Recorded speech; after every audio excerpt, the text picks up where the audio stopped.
J'avais soigneusement préparé notre projet de naissance et évidemment, rien ne s'est passé comme prévu. Si vous êtes en train de préparer votre projet de naissance ou si vous venez juste d'entendre parler de ce terme, je vais ici vous expliquer ce que c'est, comment moi j'ai vécu ça, le projet de naissance et ensuite la naissance, et puis mes conseils sur éventuellement ce que j'aurais changé ou ce que j'ai fait et qui m'a paru vraiment bien. En France, la grossesse est bien suivie, surtout en cas de grossesse tardive. On a beaucoup de rendez-vous chez le gynécologue. Par exemple, moi j'ai eu rendez-vous tous les mois, des rendez-vous chez une sage-femme libérale. Si vous voulez juste vous cantonner aux rendez-vous qui sont remboursés par la sécurité sociale, je vous conseille d'aller voir sur le site amélie.fr. Je ne suis pas du tout commissionnée pour le dire, mais je trouve que c'est assez bien expliqué. Lors de ces entretiens ou de ces rendez-vous, on va vous parler du projet de naissance. Ça consiste à réfléchir, vous et votre conjoint, à comment vous avez envie de vivre l'accouchement et la période juste après l'accouchement, à la maternité et aussi qu'on appelle le postpartum. Par exemple, est-ce que vous avez envie de demander une péridurale ou alors pas du tout? Est-ce que vous avez envie que papa coupe le cordon? Voilà, il y a plein de questions auxquelles moi je n'avais même pas réfléchi. À quoi sert ce projet de naissance et à qui il s'adresse? En fait, vous allez vous rédiger ce projet de naissance qui est un guide. Vous allez noter en fait vos souhaits pour ce jour-là et ensuite vous allez le remettre à l'équipe médicale à la maternité qui va vous prendre en charge le jour J. Pour moi, rédiger le projet, ça m'a permis de me projeter, de rendre la naissance plus concrète. Et surtout à 43 ans, j'avais besoin de sentir un petit peu en contrôle de cette grande inconnue qui arrivait.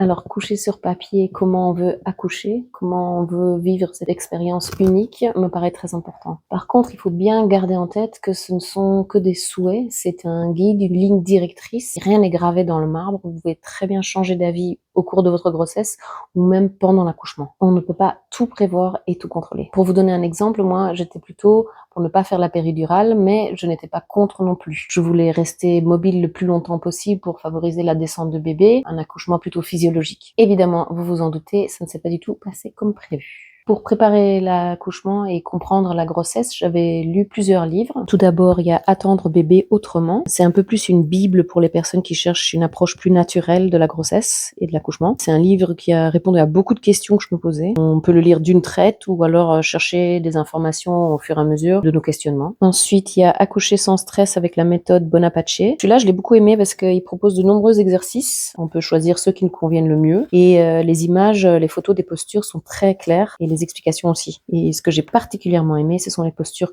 qui sont proposées à deux et évidemment les massages. Pour les personnes qui sont un petit peu plus intéressées par une compréhension anatomique de l'accouchement et du mouvement du bassin notamment, je vous conseille le livre de Blandine Calais-Germain, Bouger en accouchant. C'est une suite de planches anatomiques claires qui expliquent comment nos postures influent sur la position de notre bassin et donc le passage de bébé dans le bassin. J'ai aussi lu par la même autrice le périnée féminin. Je regarde mes notes. Ah oui, et le dernier livre que j'ai lu, j'ai pas trouvé la traduction en français, mais il y a certainement des livres qui parlent de la même chose. Et pour les personnes qui sont un peu à l'aise avec l'anglais, c'est écrit dans un anglais très clair et très compréhensible. C'est Hypnobirthing, Practical Ways to Make Your Birth Better. Bon, tous les livres, de toute façon, je mettrai les titres, les détails en description si vous souhaitez les lire. Et celui-ci, pourquoi j'ai beaucoup aimé, j'ai trouvé beaucoup de conseils pratiques et des choses faciles à mettre en place pour l'accouchement. Ça m'a vraiment aidé à me mettre dans un mood hyper positif et vraiment excitée à l'idée d'accoucher. Je le conseille vraiment fortement. Dans l'idéal, en fait, mon rêve, c'était d'accoucher à la maison dans l'eau. Bon, cette pensée-là, finalement, quand j'étais enceinte, ça n'a duré qu'une fraction de seconde parce qu'on habite loin de la maternité, puis trop d'inconnus. Mon premier bébé, premier accouchement. Si quelque chose se passe pas bien, qu'est-ce qu'on fait? Enfin, voilà. Donc, on a changé ce plan-là. Donc, je reviens sur les grandes lignes de notre projet de naissance, donc nos souhaits. Pour l'accouchement lui-même, je voulais éviter la péridurale parce que je voulais pouvoir me mobiliser, bouger dans tous les sens pour faciliter la descente de bébé, son positionnement et son arrivée. Je souhaitais, si possible, avoir accès à la salle nature. Donc, dans notre clinique, il n'y a que 2 salles nature, donc il faut forcément que quand on arrive, elles soient disponibles. Si elles sont toutes les 2 prises, on va dans une des autres chambres. Les salles dites nature ont une vibe un peu plus maison. On va pas se mentir, c'est pas comme si on était à la maison. Mais on peut éventuellement prendre des bains. Il y a des ballons, moi j'ai utilisé pendant tout le long de la grossesse. Il y a des bancs sur lesquels on peut s'allonger. Il peut y avoir des suspensions, donc pour pouvoir faire des positions accroupies et se tenir ces draps en fait qui pendent du plafond. Ensuite, je ne souhaitais pas qu'on me perce la poche des os pour accélérer le travail. En tout cas, jusqu'à ce que voilà, si vraiment médicalement c'était nécessaire, mais voilà, je voulais le moins d'intervention possible de ce côté-là, le moins de produits évidemment aussi, possible. Papa, il avait pas forcément envie de couper le cordon, mais par contre, j'avais fait des recherches et je souhaitais un clampage tardif du cordon, c'est-à-dire qu'on laisse en fait quelques minutes, donc entre 3 et minutes, après la naissance, la sortie de bébé, avant de couper le cordon. Comme ça, en fait, le sang qui se trouve dans le placenta retourne dans bébé. Ça permet à bébé d'avoir plus de volume de sang et plus de fer, en fait, donc dès sa naissance. Ce que je raconte, c'est vraiment pour des bébés nés à terme en bonne santé. Après, moi, je suis pas médecin, donc je donne pas de conseils. Il faut vraiment vous rapprocher de votre gynécologue pour ces questions-là. Mais voilà, moi, j'explique ce que moi je souhaitais pour notre accouchement. Et ayant dit tout ça, j'avais quand même préparé un plan B. J'explique pourquoi. J'avais quand même peur de ne pas supporter la douleur de l'accouchement, parce que ben, voilà, on sait que l'accouchement ça fait mal. Et ça m'est arrivé plusieurs fois dans ma vie de me faire mal pour X raisons, notamment une crise d'endométriose assez forte, par exemple, et je tombe dans les pommes. Donc ma conclusion, c'était que je ne supporte pas la douleur. Peut-être que quand je vais être en train d'accoucher, je vais tomber dans les pommes. Pour accoucher, c'est pas très pratique. Je serais obligée de prendre une péridurale, et donc dans ce cas-là, je voulais quand même être préparée. Je voulais donc pouvoir changer de position quand même. Donc en péridurale, on n'est pas obligé de rester allongé sur le dos comme on voit dans les films pendant toute la durée du travail. Il y a des coussins qui sont en forme de cacahuètes, hein, on appelle ça des peanut balls en anglais, sur lesquels on peut mettre la jambe pour ouvrir le bassin. On peut changer de côté, on peut se mettre en position assise aussi, sachant qu'on n'a pas trop de sensations dans les jambes, donc on a besoin d'aide pour passer d'une position à l'autre. Il faut toujours voir avec l'équipe médicale ce qui est possible de faire. Ça ne se fait pas encore dans la maternité dans laquelle j'ai accouché, mais dans certaines maternités, ils proposent la péridurale déambulatoire, je crois que ça s'appelle. Et en fait, c'est une péridurale qui permet quand même de marcher. Et ça aurait été vraiment le top. Enfin, pour moi, j'aurais vraiment aimé ça. Mais voilà, ils le proposaient pas dans ma maternité, donc voilà, la question était réglée. Et j'avais aussi préparé un plan C en cas de césarienne. Première chose, c'est que je voulais que mon mari soit présent. Et deux autres points qui pourraient en choquer quelqu'un, mais qui de toute façon n'étaient pas proposés dans ma maternité, donc voilà, c'était pas quelque chose qui pouvait être mis sur le tapis. Où il est possible, au moment de la sortie de bébé, de baisser le champ opératoire, c'est-à-dire de baisser en fait le voile qui est entre vous et l'opération qui est en train de se passer, pour pouvoir voir la sortie de bébé. Donc ça, c'était une première chose. Le deuxième point, au moment de la sortie du bébé, en fait, maman peut aussi pousser comme si elle faisait un accouchement par voie basse. Ça aide en fait déjà l'équipe médicale à sortir bébé apparemment. Si psychologiquement, en fait, on a plus l'impression d'être acteur de la naissance de son bébé, que quelqu'un vous sorte le bébé comme ça. J'ai pas fait plus de recherches que ça parce que ma maternité ne le proposait pas. Mais n'hésitez pas à poser la question à votre maternité, on ne sait jamais, peut-être que ça se fait vers chez vous. Une autre chose que vous pouvez demander en cas de césarienne, c'est donc de tamiser les lumières dans la salle d'opération, et éventuellement vous pouvez aussi préparer une playlist de musique que vous avez envie d'entendre pendant l'accouchement, pendant la césarienne. Évidemment, tout ceci, c'est à voir avec l'équipe médicale en fonction de leurs possibilités. Voilà. Tout n'est pas forcément possible, mais voilà, c'est des options. Après, pour l'arrivée de bébé, donc la première chose, c'est que je voulais absolument faire du pot à pot, c'est-à-dire qu'on pose bébé directement sur ma poitrine pour qu'il entende à nouveau le battement du cœur, ma respiration, qu'il se retrouve dans un environnement plus connu. Et ça, évidemment, sans intervention médicale, comme mettre des gouttes dans les yeux, ou aspirer le nez, ou le frotter, le nettoyer, etc. Deuxième chose, c'est que je voulais absolument faire la tétée d'accueil, donc c'est-à-dire que dès que bébé est posé, on peut commencer, il va d'ailleurs peut-être lui-même chercher en fait le sein, parce que c'est le moment où en fait le réflexe de succion est le plus fort. Vraiment, ça aide après pour l'allaitement. Aussi, je voulais évidemment qu'ils prennent le colostrum le plus rapidement possible. Si vous ne savez pas ce que c'est le colostrum, on appelle ça aussi l'or liquide. C'est un concentré d'énergie, d'anticorps en fait que vous pouvez donner à votre bébé. Donc même si vous ne souhaitez pas allaiter, ce qui est tout à fait possible, moi je vous souhaitais vraiment allaiter, mais si vous ne souhaitez pas allaiter, essayez quand même de donner le colostrum, parce que ça c'est vraiment, en fait c'est ce qui va amener tous les anticorps et la première protection à un bébé, parce qu'avant il était dans un petit cocon bien au chaud et tout protégé, et là avec les agressions extérieures, en fait ce colostrum va vraiment lui permettre d'avoir déjà un microbiome, enfin plein d'anticorps directement à la source. Je ferai une vidéo un petit peu plus en détail sur l'allaitement en général, et je reparlerai du colostrum. Donc c'est juste après l'accouchement d'avoir un moment de calme où le bébé peut reprendre ses esprits, se reposer, et puis éventuellement prendre des forces par la tétée. Tout ceci, évidemment, si sa santé et la mienne le permettent, parce que s'il y a un souci, forcément, tous les plans sont Un autre point important que j'avais pas noté sur mon projet de naissance, mais j'en ai pas eu besoin parce qu'en fait, ça s'est fait naturellement à la maternité. On peut demander en fait un bain différé. Je crois que le premier bain qu'on a donné à bébé, c'était au bout de 3 jours. Le bébé, en fait, il sort de votre ventre, il est couvert d'une substance un peu blanche qui s'appelle le vernix. La peau n'a jamais été en contact avec l'air libre. Et cette substance, en fait, elle est là pour le protéger. Donc, autant la laisser le plus longtemps possible. Aussi, le bain, c'est fatigant. Le premier jour, autant qu'il garde ses forces pour téter, hein, c'est le mieux. Donc ça, c'était les grandes lignes de notre projet de naissance. En plus de ça, j'avais préparé plein d'affaires donc pour amener ce jour-là. Un peigne, donc comme ça, on crée une douleur annexe, un petit ventilateur, de l'eau thermale. J'avais tout un sac plein de choses. J'avais des post-it avec des affirmations positives à coller dans la chambre. Les derniers livres que j'avais lus pour voir les positions, etc., pour les expliquer à mon mari. J'avais préparé sur mon téléphone une playlist, évidemment des écouteurs, donc mon téléphone. J'avais demandé à une de mes sœurs de me lire les affirmations positives. En fait, comme ça, je les avais directement. Chaque contraction t'amène plus près de ta rencontre avec bébé. Enfin, plein d'affirmations positives. Mon autre sœur, je lui avais demandé de me lire une méditation que j'avais trouvée. Comme ça, comme elles sont très loin, ça me faisait un petit peu une connexion avec elles ce jour-là. Et j'avais aussi pris des serviettes, un tapis de bain, des choses comme ça pour se sentir un petit peu dans une vibe un peu je suis à la maison, quoi, au maximum. Donc, avec tout ce programme, vous commencez à vous demander, mais comment ça s'est réellement passé? Donc, on va rentrer dans le nitty-gritty. Je vais vous expliquer ça. Alors, pour créer un peu de contexte, retournons en arrière, exactement une année en arrière, à 15 jours de mon terme. Donc, le terme, c'était le 13 avril. Fin mars, on avait eu un rendez-vous chez le gynécologue qui nous avait dit que ça y est, bébé était prêt. On pouvait commencer les méthodes naturelles pour activer son arrivée. Ce que j'ai mis en place, donc, je buvais du thé aux feuilles de framboisier avec de l'ortie piquante. Je devais boire au moins 3 tasses par jour. Je mangeais 6 dattes aussi par jour. J'ai pris de l'homéopathie qui était prescrite par ma sage-femme. Nous sommes aussi allés voir l'acupuncteur. C'était déjà la deuxième fois pendant la grossesse. La première fois, on était allé le voir parce que bébé était en siège, ne se retournait pas. Ça, je vous l'expliquerai dans une autre vidéo. Je continuais à faire du yoga une fois par semaine en cours, mais avec des postures prénatales donc adaptées. Et à la maison, je faisais des étirements 2 à 3 fois par jour.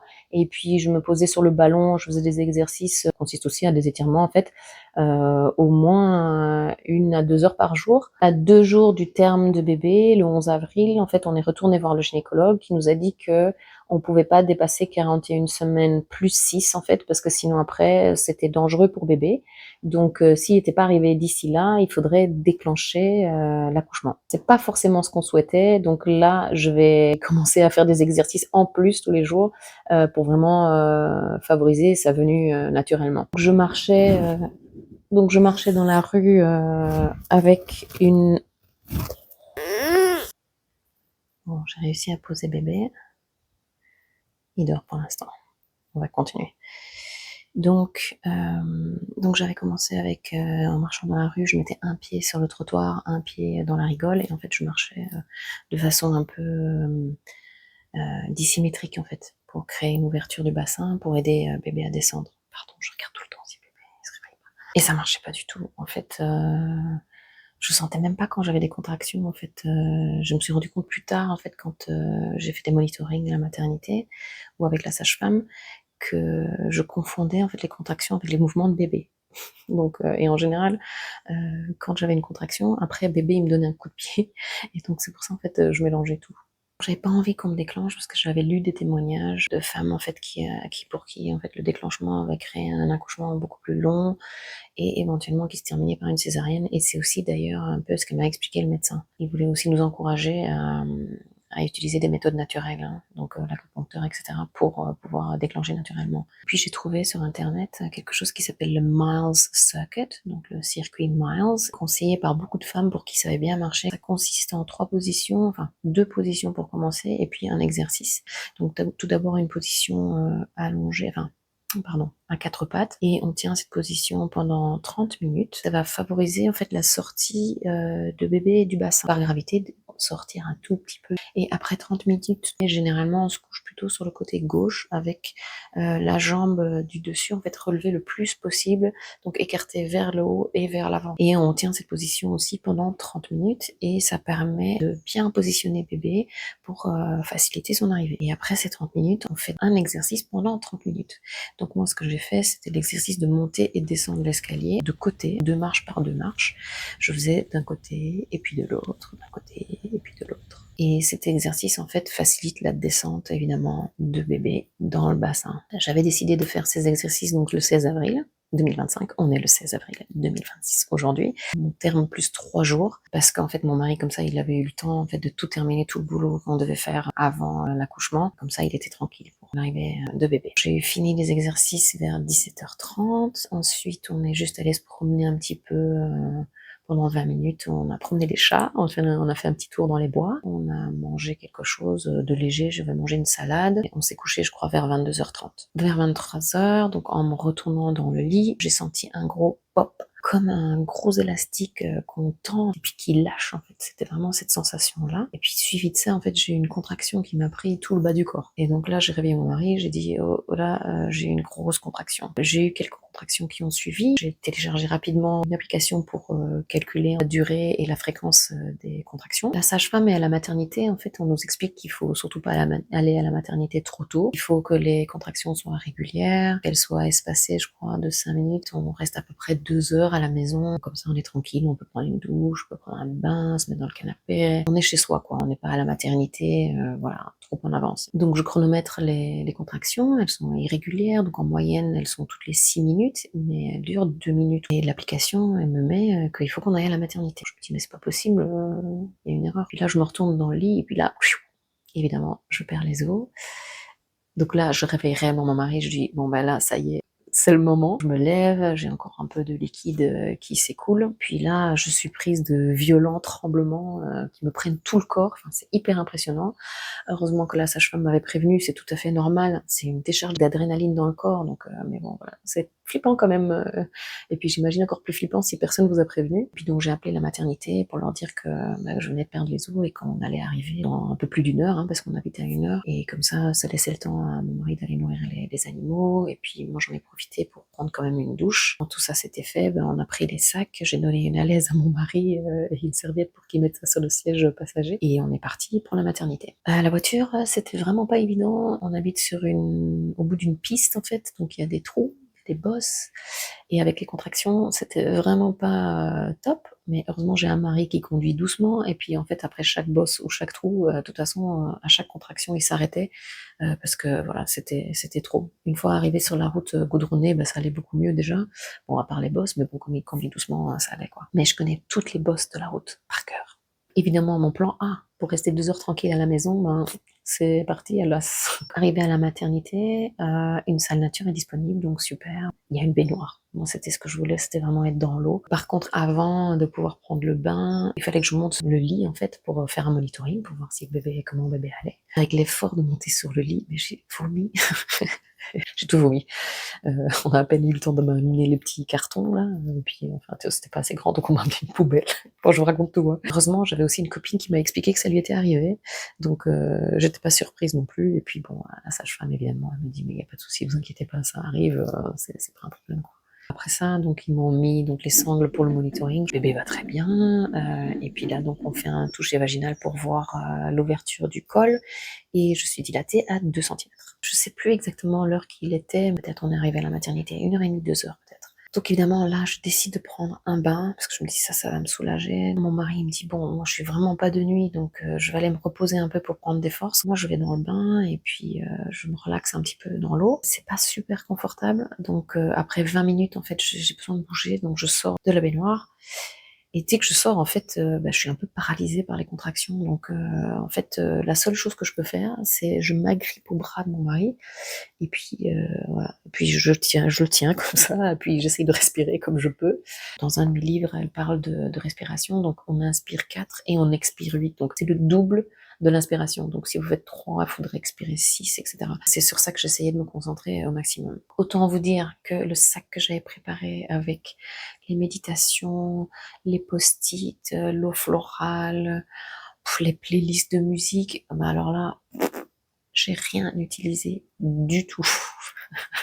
À 6 heures du matin, donc à peu près à 6 heures après les premières contractions, le col dilaté à 4 centimètres. On se dit toujours, oh, ça va pas vite, ouais, c'est tout ça juste pour 2 centimètres. On se dit, ouais, on doit au moins être à 8 déjà avec les douleurs. Mais non, pas du tout. Et là, la sage-femme, elle me propose la péridurale. Elle me dit que voilà, que bébé va bien, mais qu'il commence à être un petit peu fatigué. Moi, je le suis aussi. J'avais vraiment envie de faire un accouchement physio, mais là, ouais, non, allez, c'est parti, c'est bon. Allez, on fait la péridurale et on y va. L'anesthésiste met pas très longtemps à arriver, mais une fois qu'on a pris la décision, ben on tarde qu'il arrive quoi.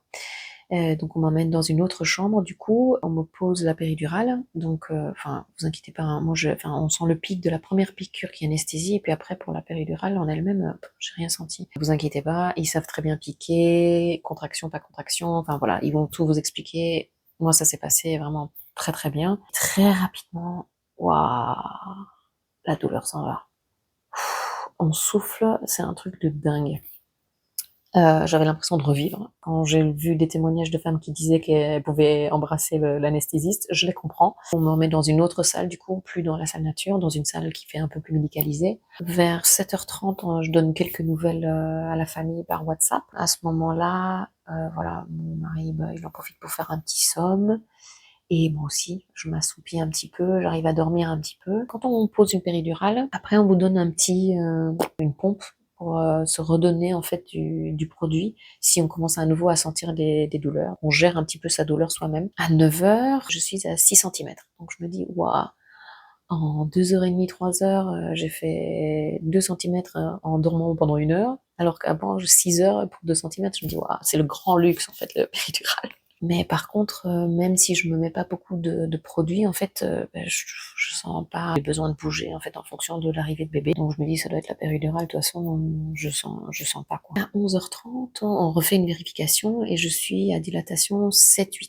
Je m'assoupis de temps en temps, mais principalement, j'écoute les battements du cœur de bébé et puis je regarde le moniteur, en fait, pour voir quand j'ai les contractions. Mon mari, il en profite pour faire un petit dodo et même il a mangé à côté de moi alors que j'avais hyper faim. Pendant ce temps-là, je change plusieurs fois de position, hein. Je me suis mise sur un côté, puis de l'autre côté, et puis en position assise, avec la nouvelle sage-femme qui est de garde, hein, parce que les équipes ont changé. Et là, il s'agit d'un sage-homme. Et le vrai mot pour sage-homme, donc c'est maïeuticien. Je l'ai appris après. Sur un des côtés, le cœur de bébé a vraiment beaucoup ralenti. Donc du coup, on a surveillé le monitoring, on a rappelé le sage-homme.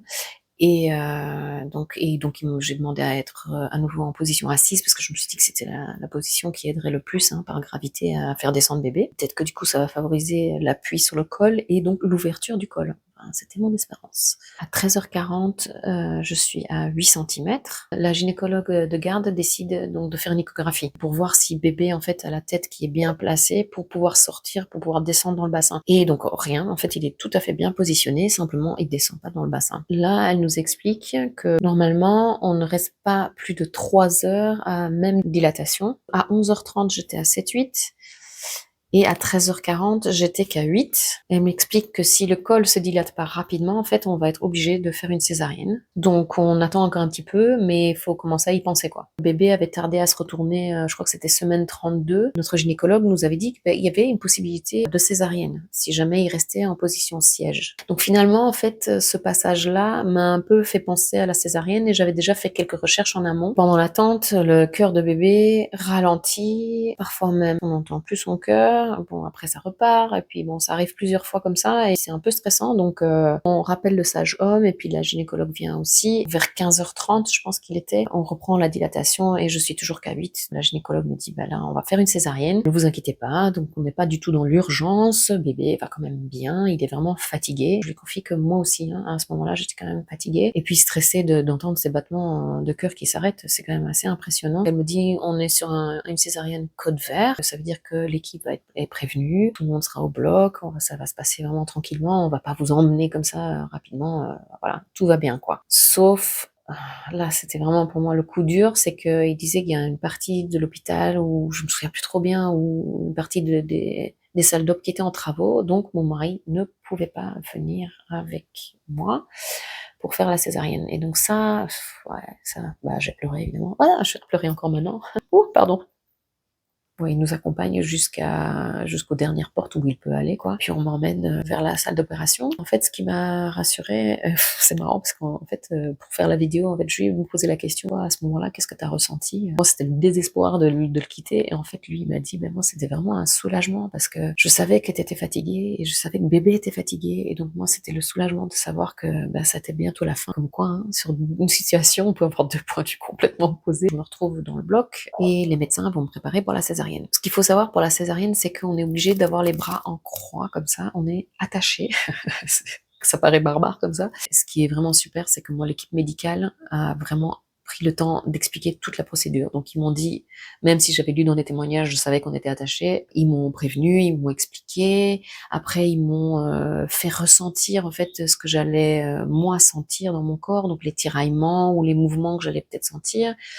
Ils m'ont dit que j'allais peut-être sentir une odeur de brûlé, c'est pour la cautérisation, c'est tout à fait normal. Ils m'ont dit que la césarienne, donc le bébé allait arriver assez rapidement. Et une autre chose très importante, c'est qu'ils m'ont expliqué que quand un bébé naît par césarienne, en fait, souvent, bah, il pleure pas en fait tout de suite. Surtout de ne pas m'inquiéter. Donc l'anesthésiste me donne l'anesthésie tout le bas du corps hein, pour pouvoir faire la césarienne, qui fait très froid dans la salle d'op. Et j'ai une sensation étrange, je leur dis mais c'est fou, j'ai froid partout, sauf les jambes, j'ai l'impression d'avoir hyper chaud aux jambes. Enfin, c'était étonnant. Un petit aparté. L'avantage de la péridurale, en cas de césarienne, vous avez le cathéter qui est déjà posé, et donc c'est très facile et très direct en fait pour pouvoir faire l'anesthésie. Une attention toute particulière, alors vraiment ça m'a touché le cœur, on va dire, c'est que la gynécologue, elle savait qu'on avait demandé, mon mari et moi, de ne pas connaître le sexe. On voulait que ce soit une surprise quand bébé arrive. Elle m'a demandé, donc avant de pratiquer la césarienne, le numéro de mon mari pour pouvoir l'appeler en fait quand bébé arrive, pour pouvoir faire l'annonce et qu'on l'entende tous les deux en même temps. J'ai trouvé ça super, même si moi, en fait, je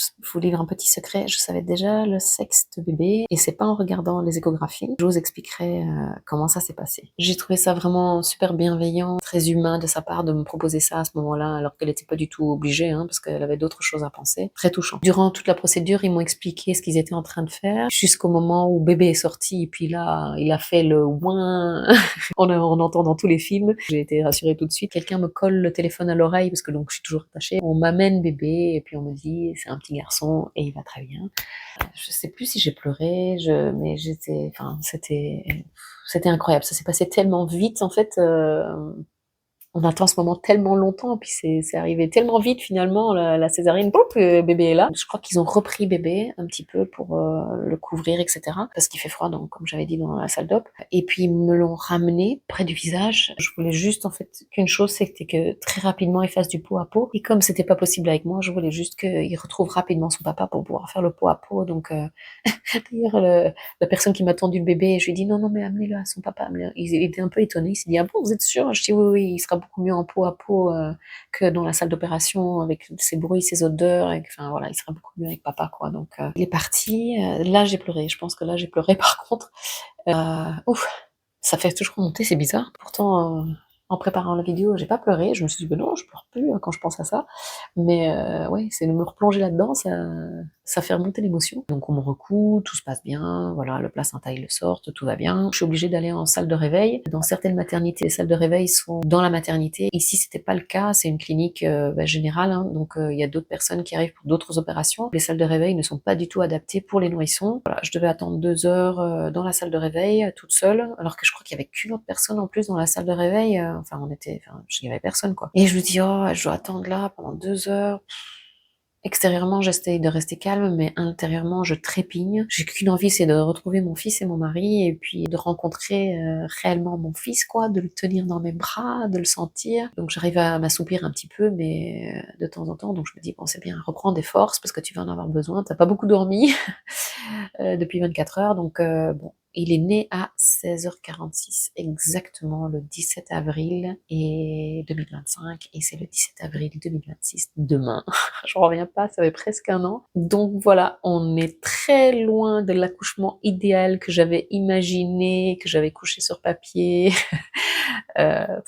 C'est pour ça que c'est important de rester flexible, d'imaginer en fait son projet idéal, comment on veut vivre l'expérience. Et il faut pas non plus envisager le pire. En fait, se projeter sur les différentes possibilités. Comme ça, si ça arrive, en fait, on se sent préparé, on se sent un petit peu plus en contrôle, on se sent un peu plus acteur de son accouchement au lieu de spectateur. Et surtout, en fait, ne pas culpabiliser ou avoir des sentiments négatifs si ça se passe pas comme on l'avait prévu. Je vous avoue quand même qu'après l'accouchement, j'ai eu des pensées négatives, forcément. Je me suis dit, bon, si finalement j'avais pas accepté la péridurale, peut-être que bébé serait descendu, parce que j'aurais pu me mobiliser plus si seulement j'avais été plus forte à ce moment-là.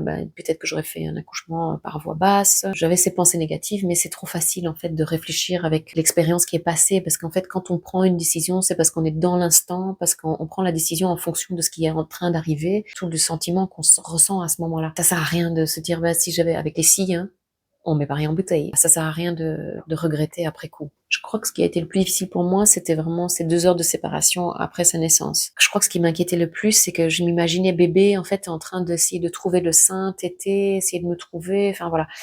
J'avais peur de ça, et en fait, quand j'en ai parlé avec mon mari, il m'a dit non, en fait, il est resté vraiment très tranquille pendant au moins 1 heure et demie. En fait, il a fait que dormir. Après, il a commencé à chercher un petit peu, et je crois qu'on a été réunis au bout de 2 heures et demie peut-être.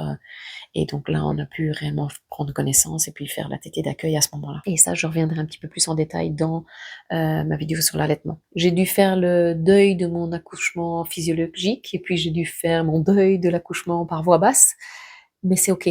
Et oui, même si tout ne s'est pas passé comme prévu, bébé va bien et moi aussi, donc c'est quand même le principal. Je crois qu'en grande partie, c'est aussi grâce à l'équipe médicale, parce que en fait, ils nous ont, à chaque fois qu'il y avait une décision à prendre ou s'il y avait un changement dans le projet que on s'était fixé, ils nous ont laissé le temps en fait de réfléchir et de digérer en fait les informations. C'est jamais bon, ça y est, hop, vite, il faut faire la péridurale, ou oh vite, allez, on part en césarienne. Non, il y a toujours eu un laps de temps en fait où ils nous ont tout bien expliqué et puis ils nous ont laissé le temps de la réflexion. Et ça, j'ai vraiment vraiment apprécié. C'est pour ça que c'est important, quand vous allez visiter les maternités pour vous inscrire, voyez si vous êtes en raccord avec la vibe du personnel, parlez de votre projet, voyez s'il y a des choses qui vous font tiquer. Il faut vraiment que vous ayez confiance en l'équipe médicale, c'est super important. C'est quand même un des jours les plus importants de notre vie, de maman et de papa. Donc voilà, il faut être bien entouré. Si j'ai donc quelques derniers conseils à vous donner suite à notre expérience, je dirais que d'abord, essayez de regarder quelques vidéos de positive birthing, donc des vidéos sur des accouchements positifs où ça se passe bien, où elles montrent comment les différentes phases du travail, etc. Je trouve que c'est vraiment encourageant, et ça nous met dans un bon mindset pour le jour J. Ensuite, lisez quelques livres sur l'accouchement. Je vous mettrai les liens de ceux que moi j'ai lus en description. Imprimez votre projet de naissance en plusieurs exemplaires. Un pour l'équipe quand vous arrivez à la maternité le jour J. Un que vous mettrez dans votre dossier. Et le dernier que vous scotcherez sur votre sac de maternité pour votre mari et vous-même pour savoir ce qu'il y a dans le sac et ce qu'on peut faire. Expliquez à votre mari ce qui est dans le sac de maternité, ce qui est dedans et comment s'en servir. Je pensais pas du tout que l'accouchement m'enlèverait ma faculté de penser ni ma faculté de parler, mais c'est tout à fait le cas. Quand même, il faut dire que normalement, les contractions doivent durer, donc je sais plus combien c'est, donc il y a 1 minute de contraction et période de repos 5 minutes. Mais moi, genre, j'avais 1 minute entre les contractions, et les contractions duraient 2 minutes. Comment vous voulez parler ou fonctionner normalement? Mon dernier conseil serait de prendre le temps quand vous avez des décisions à prendre. Dans un de mes livres, donc le Hypnobirthing, il y a un moyen mémotechnique, c'est brain. Donc brain, ça veut dire cerveau. Donc quand on a une décision à prendre, donc par exemple, est-ce qu'on fait, tout simplement, par exemple, est-ce qu'on fait la péridurale? Donc dans une situation comme ça, on va se dire d'abord B, quels sont les bénéfices de la péridurale? La douleur est diminuée, on peut se reposer, etc. Le R, c'est risque. Quels sont les risques de faire la péridurale? Ça limite le mouvement, donc ça peut freiner la descente de bébé. Le A, c'est pour alternative. Est-ce qu'il y a des alternatives à la péridurale? On peut essayer de dévier la sensation de douleur, comme avec le pain que je vous ai montré au départ. Il y a certainement d'autres façons de le faire, et je vous avoue que je n'ai pas du tout mis en pratique ce conseil que j'avais lu dans le livre. C'est pour ça que je vous le redis ici. C'est que peut-être qu'il y a d'autres alternatives à la péridurale. Je sais que, il me semble que j'ai entendu parler de gens qui prenaient avec un masque un gaz hilarant ou quelque chose comme ça pendant l'accouchement pour diminuer la douleur. Peut-être c'est possible, je ne sais pas. Il faudrait voir avec votre maternité éventuellement. Je ne l'ai pas fait. j'aurais pu. C'est pour ça que je fais cette vidéo, c'est pour que vous ne fassiez pas les mêmes erreurs que moi. I, c'est intuition, c'est suivez votre intuition. Juste prenez le temps de réfléchir, fermez les yeux, voir ce qui est bon pour vous, ce que vous sentez qui va être bon pour vous et pour votre bébé. Voilà, ça c'est le I, il est super important. Et le N de brain, donc le dernier, c'est nothing. Qu'est-ce qui se passe si on ne fait rien? Qu'est-ce qui se passe si on ne fait pas la péridurale? Ben on sait, on continue le travail, etc. Et ben on continue. Et on voit, et puis on arrive à l'étape suivante, on voit si le col se dilate, etc. Mais voilà, ce brain, vous pouvez l'utiliser dans toutes les situations. Donc par exemple, on peut l'utiliser dans la situation, est-ce qu'on déclenche l'accouchement parce qu'on est après terme ou pas? Je pense que j'aurais dû le pratiquer un petit peu plus pendant l'accouchement, mais voilà, je vous exhorte à le faire si vous avez envie, parce que je trouve que ça permet de voir différents angles sur une prise de décision. Et je pense que c'est pas forcément limité à l'accouchement, je pense qu'on peut l'utiliser dans les décisions de tous les jours. Et comme le disait ma sage-femme, respectons nous-mêmes et puis la vie décide du reste. Je crois que c'est quelque chose comme ça, je vous remettrai la phrase. Faire de son mieux dans le respect de soi-même avec les cartes de l'instant, le reste appartient à la vie. Après l'accouchement, nous sommes désormais 3 et il y a un petit être qu'il va falloir apprendre à connaître.